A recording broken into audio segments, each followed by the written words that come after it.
Africa में जंगली जानवरों की पोचिंग की वजह से पूरे कॉन्टिनेंट में इकोलॉजी बिगड़ गई है। महज पिछले 50 वर्षों में बड़े जंगली जानवरों की 60% आबादी साफ हो गई है।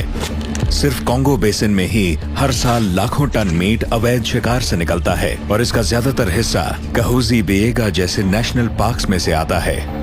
ये डेमोक्रेटिक रिपब्लिक ऑफ कॉन्गो के ईस्टर्न बॉर्डर पर मौजूद एक अद्भुत और बहुत बड़ा जंगल है। मैं हमेशा से यहाँ आना चाहता था और आज मैं इस नेशनल पार्क में पहली बार आया हूँ। हालांकि जंगली अफ्रीका का ये हिस्सा अब एक जंग का मैदान बन चुका है। हम इस देश के बहुत ही बेहद इलाके में आ चुके हैं। नेशनल पार्क में जाते हुए हमारी गाड़ी चढ़ान ही चढ़ती जा रही है और मैं जानने को बेचैन हूँ कि इस जंगल को बचाने के लिए क्या क्या होता है। सिर्फ बुशमीट हंटर्स से ही नहीं बल्कि यहाँ के बाकी खतरों से भी। करीब 5000 स्क्वायर किलोमीटर बड़े इस नेशनल पार्क की सीमा पर भी जानवरों की घटती तादाद का कारण साफ है। कॉन्गो के इस दूर दराज के इलाके से गुजरते हुए एक चीज सबसे ज्यादा हैरान करती है और वो ये है कि इस जमीन का कोना कोना जो है जिसे उपजाऊ बनाया जा सकता है वहाँ खेत बने हुए हैं। यहाँ इंसानों की तादाद काफी तेजी से बढ़ती जा रही है और ये लोग जमीन का जर्रा जर्रा इस्तेमाल करते जा रहे हैं। नेशनल पार्क के दरवाजे पर इंसानों की ये तादाद यहाँ के जनजीवन पर बहुत ज्यादा दबाव डाल रही है।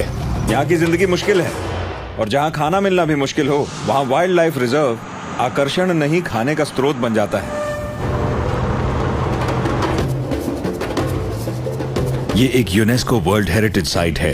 काहुजी बिएगा में कई दुर्लभ स्पीशीज हैं जिनमें शामिल हैं इस दुनिया के आखिरी बचे ग्रावर्स या ईस्टर्न लोलैंड गोरिल्लास। इन दुर्लभ प्राइमेट्स को अपनी आंखों से देखना मेरा हमेशा से सपना रहा है, मगर पार्क के गेट में दाखिल होते ही मुझे कुछ ऐसा नजर आया जो दिखने में एक मिलिट्री परेड जैसा दिखता है।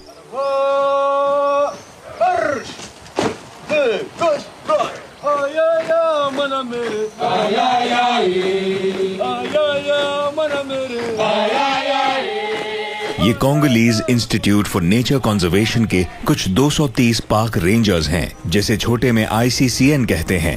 ये एक ऐतिहासिक इंस्टीट्यूशन है और ये इनकी परंपरा है कि यह हर सुबह की शुरुआत मार्चिंग और गाने से करते हैं। मुझे पता लगा मैं ऐसे दिन आया हूँ जब ये बहुत बिजी हैं। पोचिंग यहाँ की सबसे बड़ी समस्या है। मेरे मेजबान ने मुझसे पूछा कि क्या मैं इन लोगों के साथ एक सुबह के ऑपरेशन में जाना चाहूंगा।